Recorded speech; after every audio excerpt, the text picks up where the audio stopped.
Is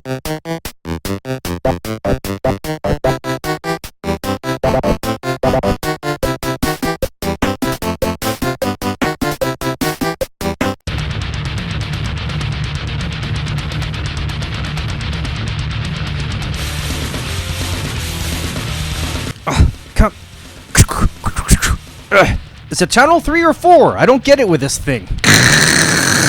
Again? Damn. 3. Maybe the connectors. I'm gonna just... maybe if I just turn the power brick... It's at me! What the heck is wrong with this thing? Beep. Oh. Boop. It works. Beep. Damn, this is some old dusty shit. What is this? Beep. Boop. Beep. Boop. Oh my god, not again! Beep. Boop. It's Pong! Remember Pong? So we're going way Welcome back, everybody. Today we're going way back to Loren's time. Fucking ouch. That's a dickhead move. Alright, let's just get this out of the way. I was alive when I wasn't born yet. I was a month old when the Atari VCS/2600 came out. It came out in September 1977. I was born in August. Fuck you. There it is. Get fucked. This is one of our first consoles until our father realizes how primitive this shit was. But that says it was my first console. Absolutely. Yeah, it was. It was 4 years after I was born that we finally got one, but... And so we're in Canada. Let's get this out of the way. Yeah. Ataris were for sale here, but they also were license whores, and they licensed out Atari to Sears. And Sears made something called a Coleco, not a Colecovision. No, not yet. A Coleco. It was an Atari 2600 in a different body, and Sears sold it exclusively for like half the freaking price of an Atari 2600. Had all the functionality, had the difficulty switches. Can you imagine? All of you it. Get away with that shit nowadays. Oh, like Atari was. Well, I'm just gonna say it. They were dumb business practitioners. They really slutted out that system, and you're gonna see that more than once today. Yeah, I think. Pretty sure. Oh yeah. As always, Tom and I don't know each other's lists. Nope. It's going to be a hard battle to not have similar ones today. There's not a lot of damn good games on there Atari. There were, it was just north of 400 games made for this system. And did this system not crash the whole video game market? It was a big reason for it. Yeah. So for those that don't know, that game isn't going to come up on our list. Before Nintendo came out, because Nintendo ideally is what saved the whole video game industry, Atari was pumping out so many garbage titles, along with Intellivision, Colecovision, like basically the same style of console that people were like you could buy games for $1 or $2 out of a bin, right? Because there was so many of these carts. Atari made, my God, what was it again? They made like way more carts that they could ever sell. For example, E.T. Oh God! They were riding. Are we just going straight to E.T.? Because this is what caused the crash. Yeah. A lot of you guys heard about this, but Loren was going to explain it here. Simply put, they were hoping so strongly on E.T.'s world phenomenon status that they made more E.T. cartridges than there currently were Atari 2600 systems. Yeah. Now think about that. It's ridiculous. The best attach rate that you can ever think of in a console probably has to be Mario Kart 8. Yeah. Like Mario Kart 8 Deluxe on the Switch, or Mario Kart World on the Switch 2. Yeah. Almost guaranteeing that's the best attach rate in the history of console gaming. The attach rate for Mario Kart 8 Deluxe on a Switch is less than 30%. That's pretty good. It's pretty good. It's pretty good. Yeah. Like, it's phenomenal. Yeah. That means it's like literally 55 million. Yeah. As opposed to... Oh my God. They went the other way. The attach rate for ET was 120%. Yeah. That's insane. So they were relying on more Atari consoles being sold when they already had the 5200 in development. Yeah. It was going to come out in a year or two after this game was. So there you go. That's why the whole industry crashed. ET's the blame, kind of. But it was building up to that moment. Yeah. Let's not talk about the shit, which there was a lot of. Oh, my God. Let's talk about probably the same 6 games that we're going to have in the same list. We'll see. We are not going to be shotgunning. We are not shotgunning because if this is the same game, I'm not going to be able to go pick up my new kitty later. Yes. So. No, we are maintaining professionalism today. Would you like to hear my honorable mentions? Are there 3? 5? Maybe, yeah. Oh my goodness. Okay, give her. Okay, Asteroids. Okay. Obvious reasons, one of those classic arcade games, and they made a pretty good port to the Atari. Oh yeah. Everybody here knows Asteroids. I'll put it up. It's basic. Your little ship. Turn around. It's one of those like unlimited. You scroll. You get through the top right corner. You come back on the bottom of the bottom left corner, and try not to crash into any of the asteroids. There's not much else to talk about this. Correct. Honorable mention number 2.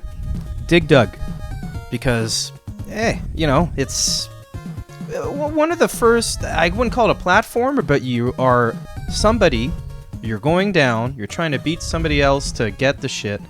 It's Dig Dug. It's Dig Dug. Yeah. Heavily featured in Stranger Things. Yeah. Season 2, 3? 3's the bad one, so... No, 2's the bad one. Oh, 2's the bad one, okay. 2's the one with, like, the older sister that... Yeah, that was lame. And then, yeah. Oh, wait, was 2 the one with the sexy pool boy? No, I think that's 3.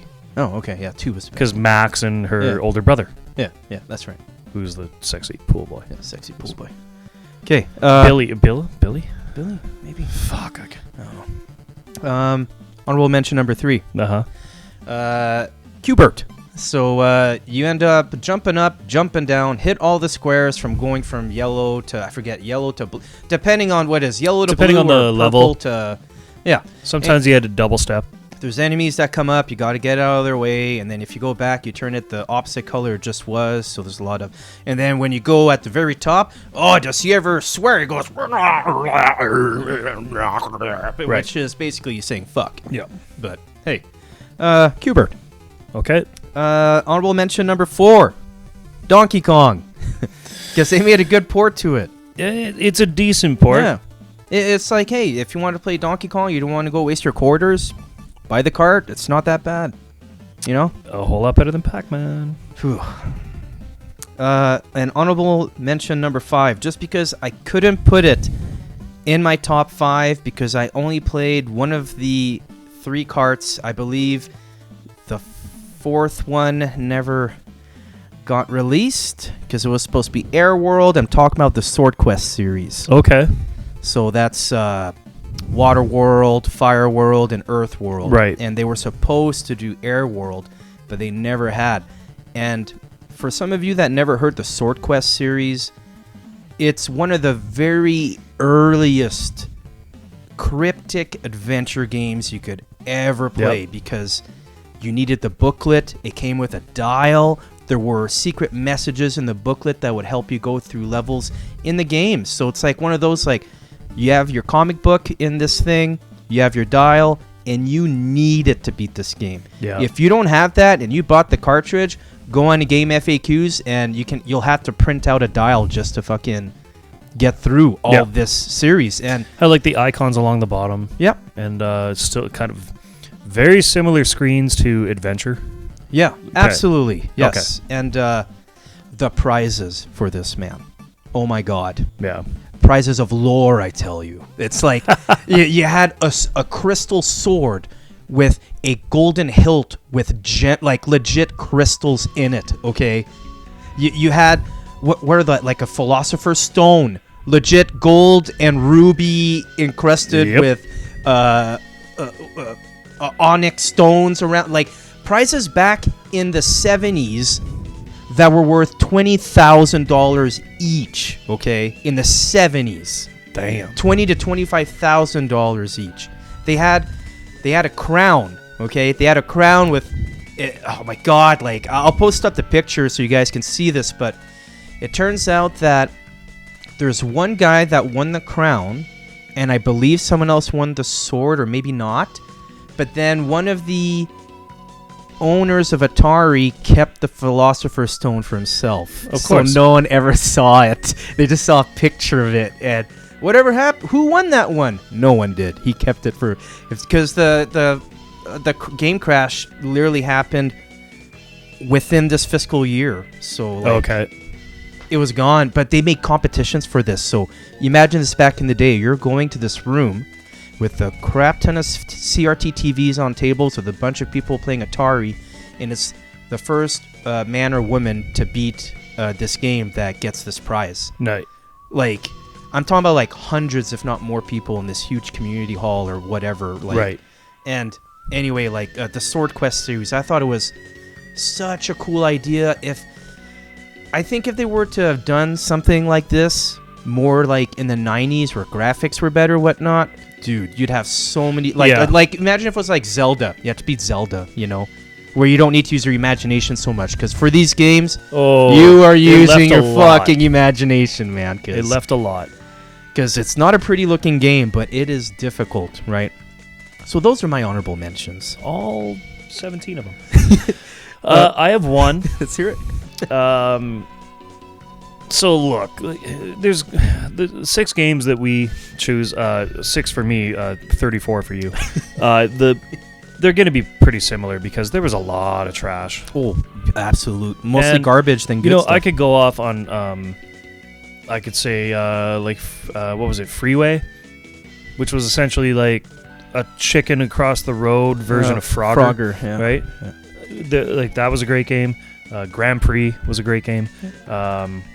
Dragster. Yeah. You know, there's a bunch of Breakout. Yeah, Breakouts. Hey, it's Like, a game of the time. Fantastic game. Defender. You know? I could go through a bunch of them. Yeah. These are the games that I Mousetrap. Mousetrap was phenomenal. They even did an okay version of Joust. Like, Yeah, but Mousetrap I remember going back to multiple times. I memorized the maze, and then I would put the difficulty switch all the way to the right so that the maze disappeared and you were in pitch black. For some of you that don't know, so the Atari 2600 had a couple of knobs on it. Yes. And one of them was to erase certain pixels. Well, it was to increase difficulty. Yeah. So you essentially had difficulty modes, which we'll get into in some of these games. Yeah. And they would have mode A, B, or it was like A, B, C, D. There was Yeah. 4 positions that Yeah. you could put this difficulty knob. And it could essentially, some of the games, it would just turn off pixels or turn off layers so that, you know, in Mousetrap, it's a great game. Dragster. Yeah. You know, there's a bunch of Breakout. Yeah, Breakouts. Hey, it's a Like, game of the time. Fantastic game. Defender. You know? I could go through a bunch of them. Yeah. These are the games that I Mousetrap. Mousetrap was phenomenal. They even did an okay version of Joust. Like, Yeah, but Mousetrap I remember going back to multiple times. I memorized the maze, and then I would put the difficulty switch all the way to the right so that the maze disappeared and you were in pitch black. For some of you that don't know, so the Atari 2600 had a couple of knobs on it. Yes. And one of them was to erase certain pixels. Well, it was to increase difficulty. Yeah. So you essentially had difficulty modes, which we'll get into in some of these games. Yeah. And they would have mode A, B, or it was like A, B, C, D. There was Yeah. 4 positions that Yeah. you could put this difficulty knob. And it could essentially, some of the games, it would just turn off pixels or turn off layers so that, you know, in Mousetrap, the maze disappeared and it was just a black screen with the 2 characters. Yeah. It was a mouse and a cat. And I could memorize the maze and then play, because it was 2-player. One was the mouse, one was the cat. And I could just chase my sisters down, and they hated playing with me. Yeah. But no, my honorable mention is March 1980 by Atari. And I'm shocked this is my honorable mention. It's Adventure. Oh, okay. It's Adventure. Yeah. So Also need a lot of imagination on that one. Really need a lot of imagination. It's developed by I scrolled all the way to the top. It's developed by Warren Robinett. Now, that's an important name, and I'll tell you why in a moment. But he figured out a lot of ways to like program hack essentially. Like he would use the character sprite layers to make the dragons, right? But he would use the like, you know, in Pong, for example, it used a specific layer just for the ball, the Pong ball, to go around. He wasted that on the character. So in the game, you're just a square. Yeah. But so he used everything else to make a 30-screen adventure game, which sounds like nothing.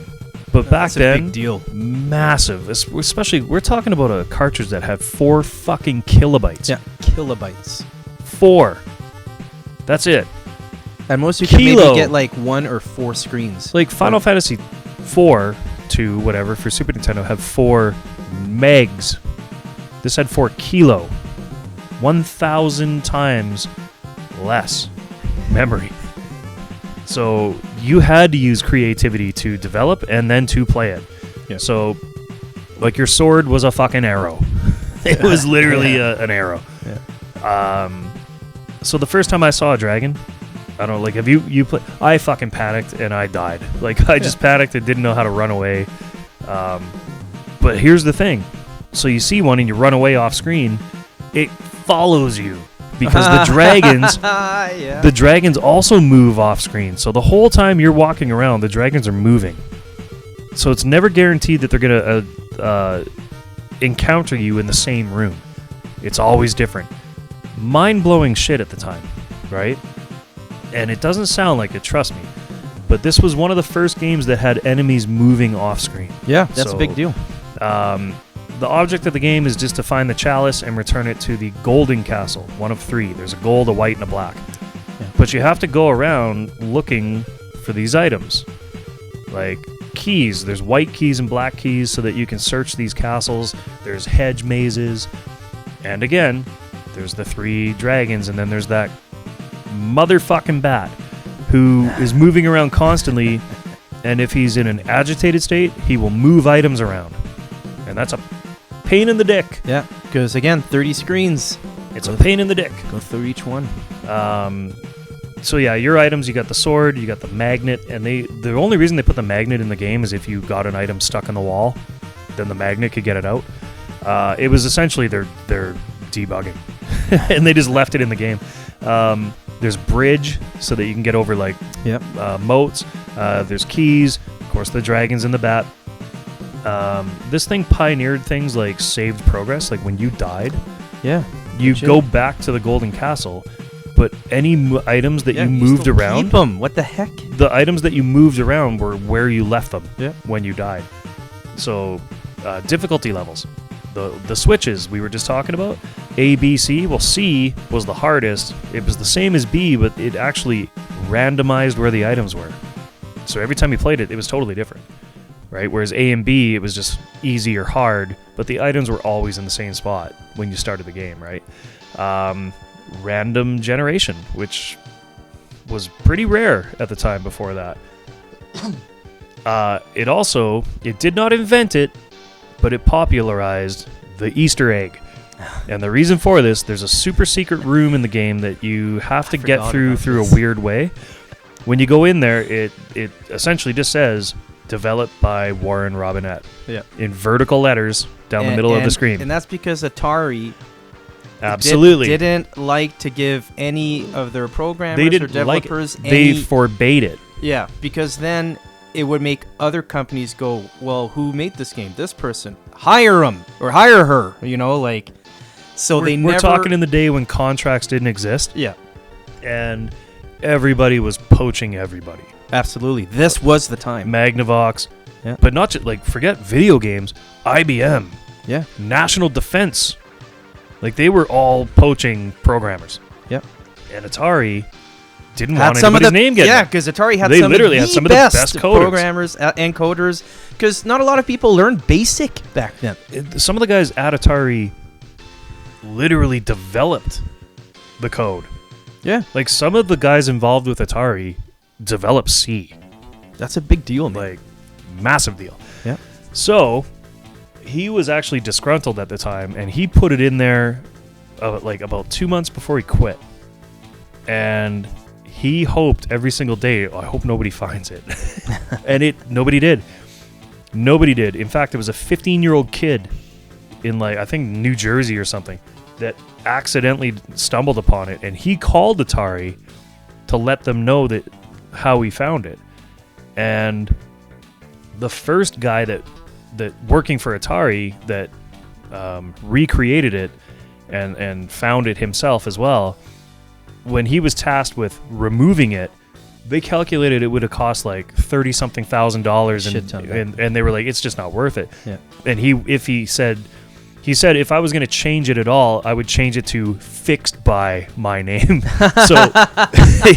So then from that moment on, the managing partner at Atari said he would allow Easter eggs put into games. Yeah. But no full names, initials only. Yeah. That's a big deal, man. That's kind of the start of developers actually getting credit for their creation. Big time. It kind of started here, and then after Nintendo and their quality control and their fake names. Fake names, yeah. Right? Everything's kind of evolved after that point, and creditors finally got their credit. Yeah. That's my honorable mention, believe it or not. That's and surprising. yes, I played that game at 4 years old. Didn't do very well. My number 5 was the first game I ever bought with my own money. And it's funny how you talked about $1 or $2 games in a bin at Zellers. Yeah, Kmart, wherever. I got this for $2 in a bin at Zellers. Perfect. And you Americans listening, you don't even fucking know. Zellers was the shit. Yeah, it was awesome back in the day. It's made by Atari, May 1982. The design was Howard Scott Warshaw. Oh, yeah. And this thing was, in hindsight, cool as fuck. I'm talking about Yar's Revenge. Yes. So the butterfly game. Butterfly game, essentially. It's a single screen, surprisingly complex. Okay, so the whole point of the game is you have to shoot down this, force field around an enemy. You could actually even eat the force field. If you run into it, you also wear down the force field. Problem is, the enemy's bullet that he shoots at you is homing. So when you run away, move back and move up, move down, the bullet follows you, which was kind of shocking shit for 82, right? Yeah. He also will project a copy of himself at you very fast, and it's hard to dodge. So you almost have to anticipate it and move up or down beforehand. What was really cool about this thing is that it came with a full 60-page comic book, and that's why I bought it for $2, which is $74 in today's money. But that's my number 5, Yar's Revenge. I loved the shit out of that game. Mine's a lot more basic. Also released 1982, Star Wars Empire Strikes Back, made by Parker. I did have that game. Yeah. This one's so basic. Spoiler, you never really win in the game. Just in the movie, you're Luke Skywalker, you're in a snowspeeder, and you're tasked with preventing the walkers, the AT-ATs, to make it to the shield generator. So you shoot them all down, right? After you shoot them all down, you either die and you restart the level, and now they are slightly quicker, or you don't make it and you restart at the same difficulty. That is it. So you can play this thing over and over and over again, and those walkers are just gonna be fucking. The first time, I remember the first time I played this. Yeah. It's very hard to figure out where you have to shoot the AT-ATs. That's yeah. And so you almost always die to the first one over and over and over. The very first time that I beat it, and then a fucking second one just shows up right behind it, I'm like, even like 5-year-old As a me, kid, you're like, come on. fuck that. Yeah. Fuck that. And I just turned it off. I remember What were you turning it thinking, off. Parker Brothers? Come on. I shut it off and just pulled it out. I was like, nope, I'm done. I'm moving on. But hey, the artwork on that. Also, man. But also, like, Star Wars just captivated the shit out of us at the time. So they could have, they could have just put out like a single screen of little stick lightsaber. Yeah, of like him holding a blue lightsaber, like not even moving, just a single screen, and just like the 8-bit beep boop fucking title, like beep beep boop boop beep boop, and I would have been happy as shit. Yeah, me too. Like back then, we threw our money at licensed shit like that. And these were also, if you were to buy them like brand new, these were still $50-$60 games, guys. Like this is, you know. Anyway, we didn't even touch base on this. The joystick sucks on Atari 2600. I mean, we did touch on this when you did the worst controller episode. Yeah. But I'm not gonna defend it. I'm just gonna say at the time, that's what people wanted. That's true. Was just a joystick and a button. Yeah. And it's better than the fucking paddle. I think the disc style? I think Intellivision's controller is shite. Oh, but it was the very first analog controller ever. Well, no, 5200 was the first. Colecovision came out. Colecovision was not analog. Oh. And I'll back myself up on that one. Which one was with a disc? Intellivision, but it wasn't analog. But it was still like multi-directional on the disc. Yes, it was, but it was still based on 4 contacts underneath. Oh, I guess. Yeah, good point. Yeah. Okay. It was, and it wasn't great. No, it wasn't. It wasn't great. Atari, the first analog controller was even worse. Yeah. So yeah, that was worse. It didn't self-center. It was a piece of shit. It was It was an absolute piece of shit. Number 4, made by Atari, 1982, Pole Position. I like it. This was a first for a lot of things. You know, it's you beat the time trial to make it to Fuji Speedway. This is one of the it's the first wrestling game. It's the first. Oh my! You shit on me for Radiant Silvergun. Brought it up in the episode, but you, sir. It's a racing game, and I just snuck that in there just to say it. It's the first one where it's like a legit track on a game. Yes, like a legitimate track, and it is scrolling. It's one of the very first scrolling racing games. Like you're in an F1 Grand Prix car, and it's a backside of the car view, like FPS view, and you do have to turn left and right. That's the very first one ever. Yes. So that's why it's on my list. And it was groundbreaking. It absolutely was. No, that changed racing game for everybody after. It's another example of like Pac-Man, right? You had Pac-Man. It took over the world, and then it comes home on Atari, and it's like, ooh, not quite as good. Yeah. Pole Position was much better. Oh yeah, I liked that game. But compared to the arcade, it was like, all right, it's like it works. It works. And then Intellivision's version came out, and it was like, oh, that's better. Yeah, damn. That's better. And that's when the console war kind of first kicked off. Pole Position was that game. Yeah. Outstanding game. So yeah, that's my number 4. How about you? Outstanding game. Mine is this is the first time I'm actually going to get to bring up Activision. Okay. So Activision made this game sometime in 1982. They actually don't know, which is weird, right? They don't have an official release date on this game.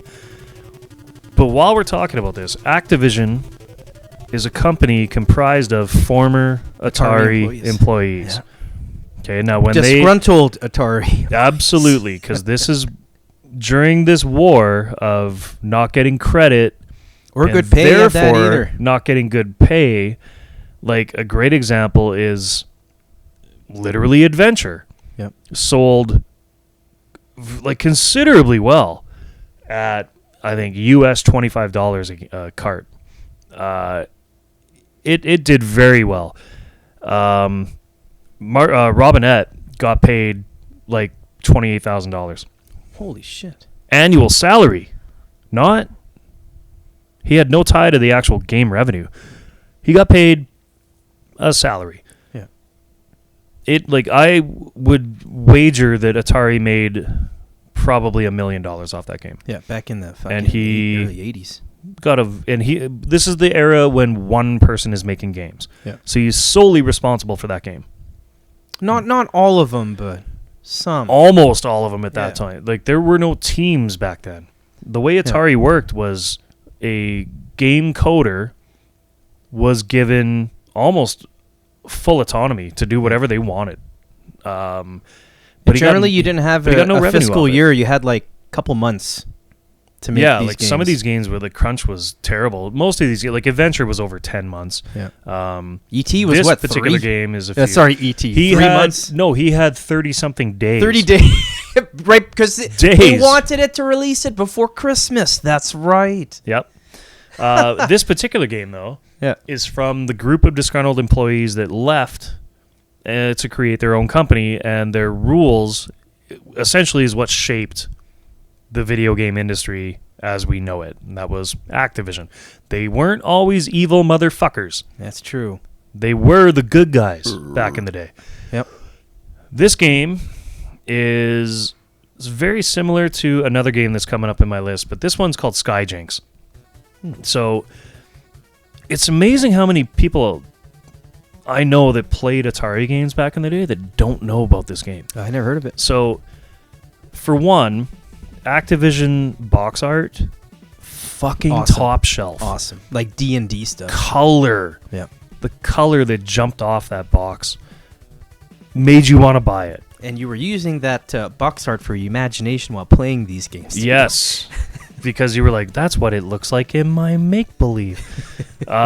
So Skyjinx is developed by Bob Whitehead. Let's give developer credit. You control a race plane. Okay. So imagine it's a top-down view like a game which I'm fucking almost guaranteeing we're going to talk about in a moment.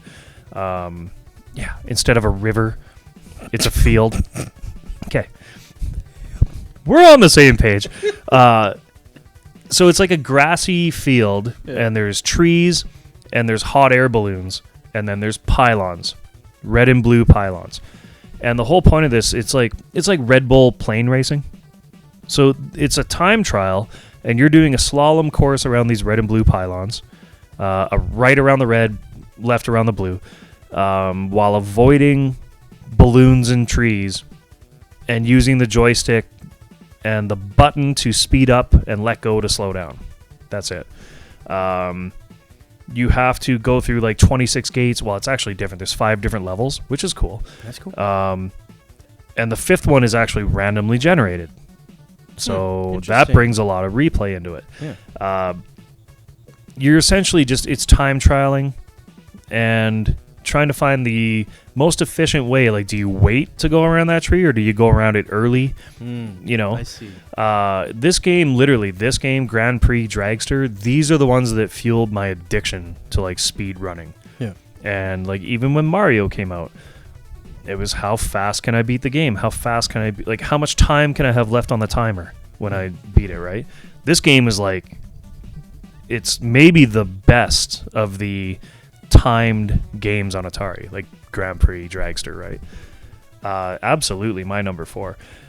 My number 3, I don't like, this is unfair because this game might be one of the most important fucking games ever made.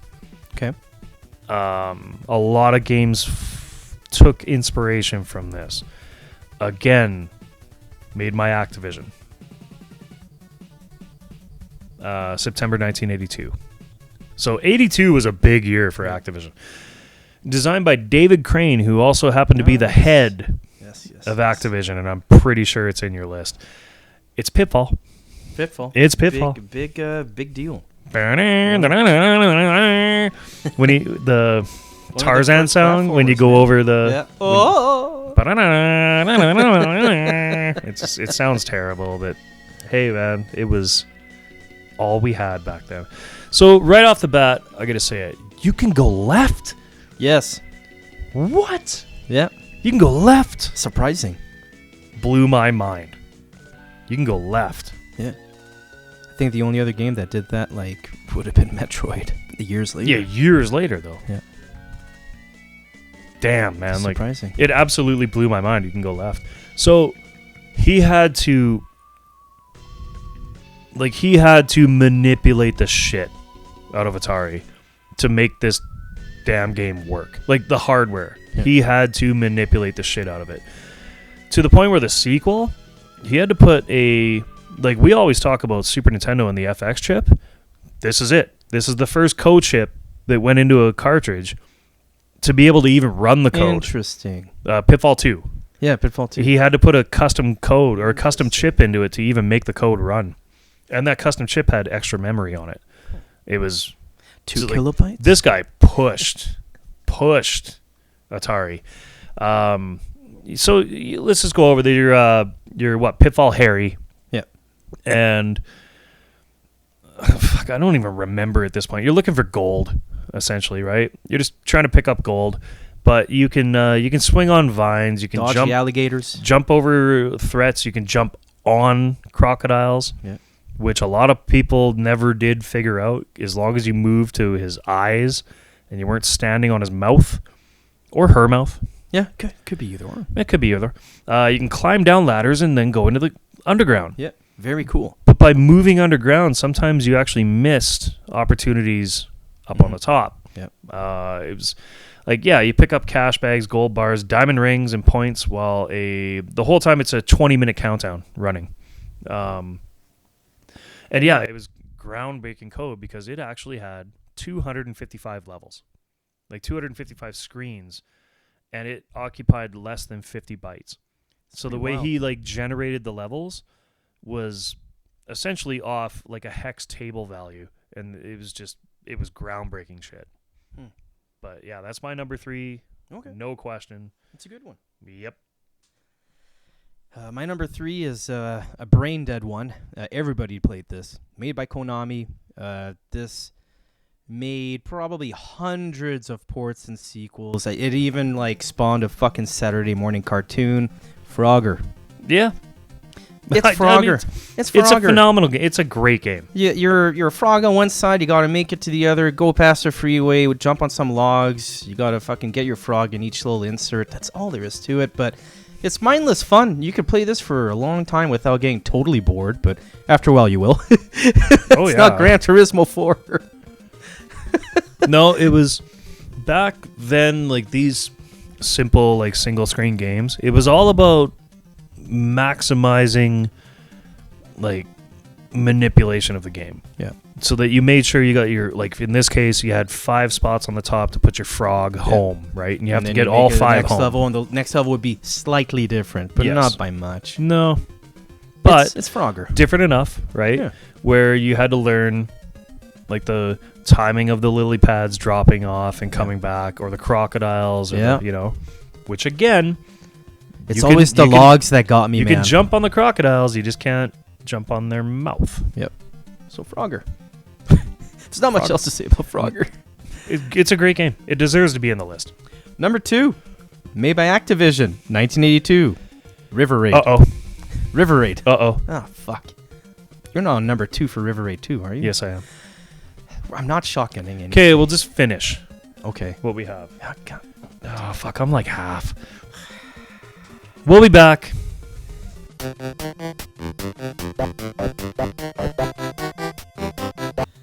It's heavy. Okay. So, good lord. Let's get this over with. Okay, well, we may as well both talk about that. So, River Raid, also made by Activision, 1982. Yeah. It's, like Loren already said, it's the River of No Return, and this one's made by Carol Shaw, all of her own, Yep. It was the best-selling game of 1982 and 83, and you're like it's non-existent. Let's go. It's sold for $40. My dad heard about this game through a coworker, and I remember going with him on a Saturday to Sears, and he asked about the game, and they had to get it out of a case, and it was $40. So if you need to know how much, that's 115 Canadian now. for a 1 minute and a half game, you know. Like I took it way deeper than a minute and a half. you go down this fucking river of no return, you shoot helicopters, you have to stop by fuel depots. I can't recall, it's been so long. I can't remember if you want to destroy the bridges or not. You have to. You have to keep to so fly once you by. get to the Yes, end, right. you have to shoot the bridge, which is worth 500 points, by the way. Because then you spawn back at the bridge. Well, no, if you shoot, you have to shoot the bridge so that you can continue on to the next level. Dude, this has been so fucking It's long. a scrolling game, Yeah. which is awesome. There's helicopters. Like you said. and you have to stop by fuel depots to keep going. You have to run over fuel depots. Yeah. And you can hold the joystick up to go faster, down to go slower, or nothing to go mid.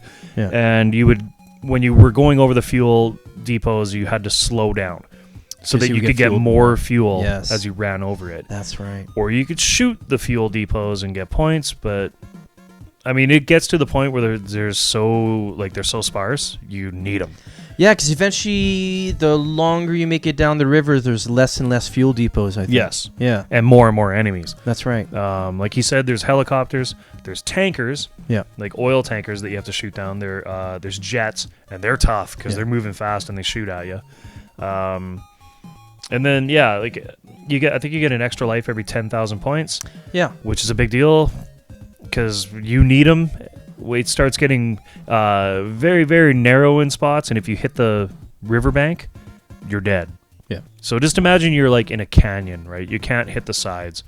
And like it's not just the sides, like sometimes there's land in the middle. And you get two different types of missiles in this one. You get guided and unguided missiles, right? If you're playing like Atari 400, Atari 800, but on the Atari 2600 it's just bullets. Oh. That's it. Oh, I didn't know that. So okay. And it's literally just a missile, or it's not a bullet, it's a missile coming out, but it just goes dead straight. The Atari 400, 800 ports were like heavily upgraded. They were much better. Sound was better. For Atari. Well, like the Atari 400, 800 were like the full-blown computers. Yeah. The 2600 was like the VCS, the console. Right? Okay. They were more like early gaming computer. Yeah, PCs. they were like the Amiga. They competed with that kind of shit. Like Amigas. Those were like, oh my god, those were like $1,500 or like $3,000. They were very expensive. Atari 800s or like 800XL, they were very expensive. Yeah, like that would be in like the almost $10,000 nowadays, man. Fuck, I know, eh? For a little dinky computer. Anyway, that's gross. Do you have anything else you want to add to River Raid? It's the second best-selling game of all time. Yep, that's true. Only Miss Pac-Man sold better. Yeah. For what, 82, 83, all time, and then 85 was Atari. top 5. All-time Atari. All time, yeah. All-time Atari. Which, by the way, Atari games, licensed Atari games, continued to sell or be released until 1991 or 1992. That's insane. Yeah. Like, get over yourself, you guys. Come on. But yeah, that's... I just thought it was really cool that was the first video game that my dad was like really into learning how to play and like getting better at it. Yeah. Because again, use your imagination liberally back then.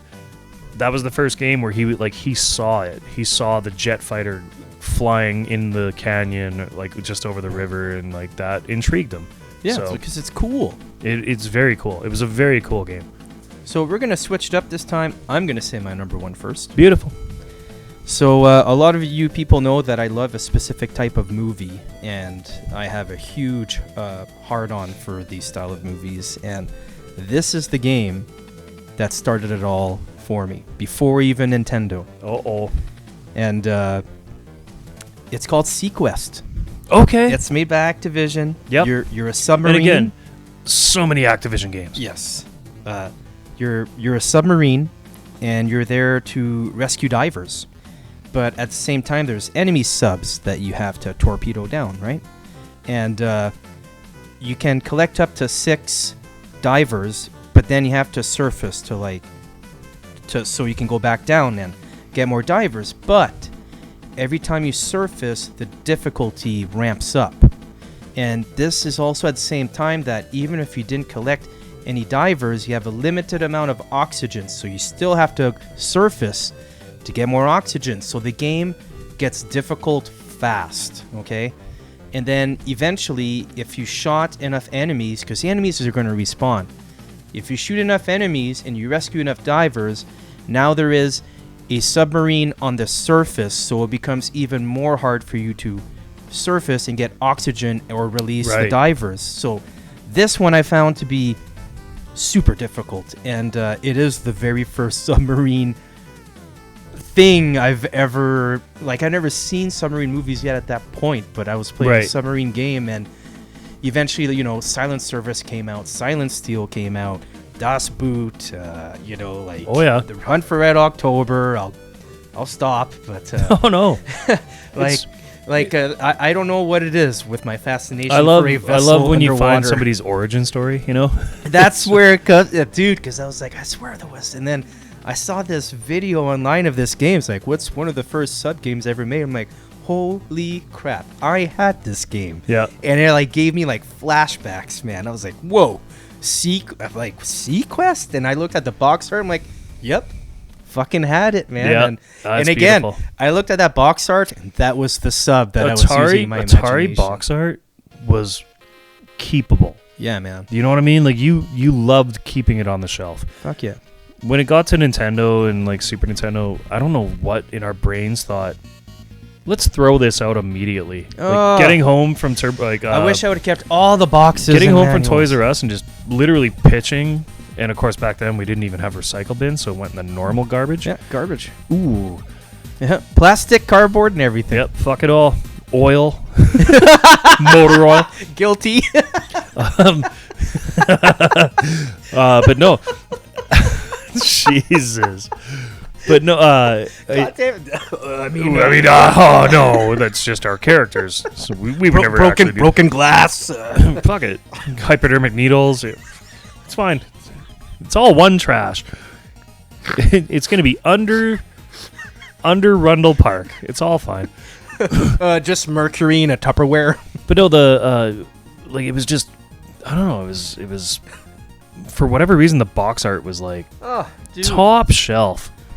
Incredible. I feel like now people really fucking cheap out on just get some cool digital fucking picture and slap it on. AI it. Yeah. AI. Anyway, that's my number one. I love it, man. That's a good one. You know what I love? That we both had number ones that were not obvious picks. Yeah. Like, it could have been any other Activision game. I could have chosen Star Raiders, which that, like, you could have picked the Atari 2600 Super Mario Bros.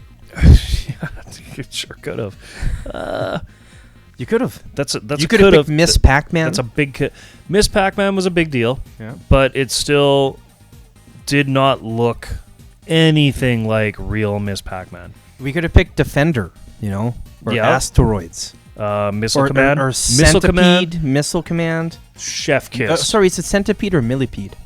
Centipede was on Atari. I think both might have been. Yeah. But they both look the same because it couldn't even look anything like the arcade. No. Missile Command, phenomenal. Yep. Atari game. I played the shit out of that. Tank Warfare. Star Raiders was was it Tank Warfare or was it a different one that I played?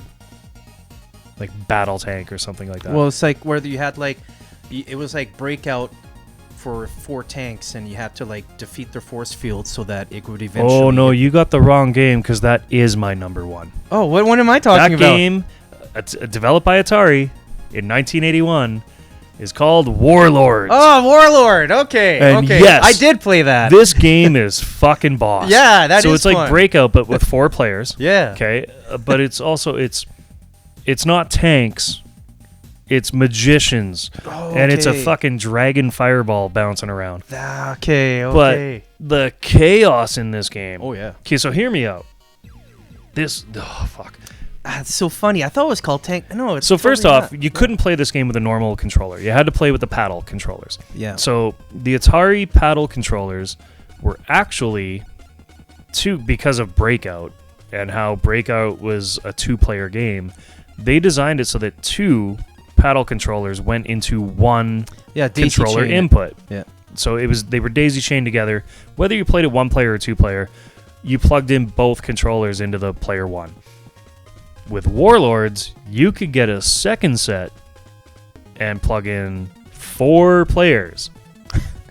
So this is legitimately one of the first 4-player games in a home console. Okay, I'll take it. Now you can control all 4 wizards or warlords, and you were trying to deflect the no, I gotta try to visually paint this for everybody listening. Each castle in the corner is L-shaped. Yes. Okay, now when you rotate the paddle, you can actually bend around the corner. So like, let's just say player 1 would be in the bottom left, which it was, and you went all the way left. Okay, you'd be in the far, far left corner of this like L-shaped castle. If you ran the paddle all the way to the right, you would actually go to the right, bend around the corner, and go down. Yeah.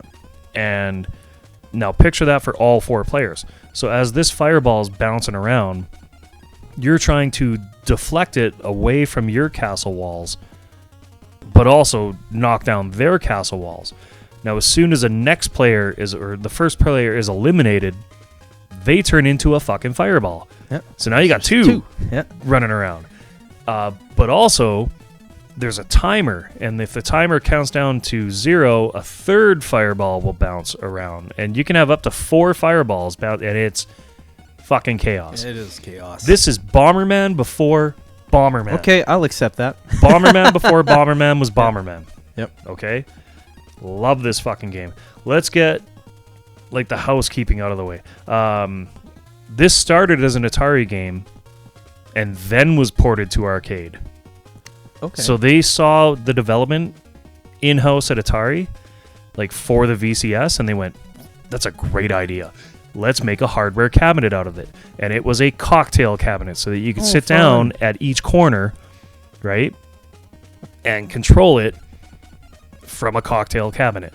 These things are heavily sought after. They're fucking expensive. Oh, yeah. Like I'm talking $3,000 to $3,500 for one of these cocktails now. In shitty shape. Never mind nice. It was developed by Roger Hector, coded by Carla Manonsky, I think. Carla Manonsky. And essentially, yeah, it's a 4-player breakout, which is genius. It is. Absolutely genius. I can't think of anything else. When the player was eliminated, you get more fireballs. You can catch it. You can catch the fireball by holding the button. You have to time press it. You have to time press it. That's so difficult. But then you let go. Like you can hold the button for a second and then let go, and it comes out like really fast. Yeah. And that's boss as fuck. Because now I was never good at that. No, the timing is actually pretty tight for it. I think they were a little vicious on the program timing on that one. Yeah. It's like literally maybe 3 frames. It's maybe 3 frames. Yeah. But yeah, if you can catch it and then release it like you can pretty much fuck everybody up with that. Super Saiyan? It's mean. Yep. Definitely mine. Yeah, that's mine. That's so funny. Yeah, for some reason I thought it was like a tank, but no, yeah, it was magicians or sorcerers. But there was a tank game, and it was outstanding. Yeah. And then again, like you could move the difficulty switches, and you could change if there was like 2, 3, or 4 tanks that you had to face. And then there was like 30 levels or something. Like I remember that. But yeah, man, memory lane. I haven't thought about anything Atari 2600 in decades. I mean, like I don't want to say it in like a heartless way, for good reason, because we've moved on to bigger and better, and I agree. For almost entirely every game ever made on the Atari, there's no reason to go back. It's true. Because there are better versions. It is fully nostalgia at this point. Yeah. I get it. But if you do want to see the history of Atari and see where home console gaming truly started to take form, because I don't think the Odyssey, I don't think the Vectrex, I don't think any of that really... No, I wouldn't say Magnavox or Odyssey or anything. I think Atari and then Intellivision and Colecovision, that's where everything started to blow up at home. Yeah. If you want to see the origin of console gaming, that's where, and this list will give you a great jump-off point for if you want to, fuck around with any of it. Yeah, and if you're actually curious about Atari 2600, just freaking, just emulate it or get the mini Atari they released. Clearly there's interest. Yeah. Because Atari has re-released the 2600. Oh. And they actually released cartridges for it. What the fuck? And it's essentially like these analog. Yeah. They're HDMI based. They're actual hardware. So you don't need not, an CRT TV. They're not emulated. Yeah. And they are putting out new Atari games. That's so. fucked. And they also own Intellivision, so they've done an Intellivision as well. Cool. But it's out there if you guys want to see it. By all means, jump in. Get to know the history of gaming. Yeah. Wow. And with that, Tom, this was an old-timey episode. I give it to you, man. Well, thanks for following us till the end. If you like this kind of stuff, subscribe. Click the notification icon. You can see us on here. You can see the Expurtz, Loren Vs Tom, on Apple Podcast. And yeah, we're getting close to, I think, 40 episodes at this point. So yeah, there is a backlog you can listen to. We're getting up there. So thanks for sticking around, and have a good one, Loren. Good to see you, man. See you on the next one. Okay, bye. Bye.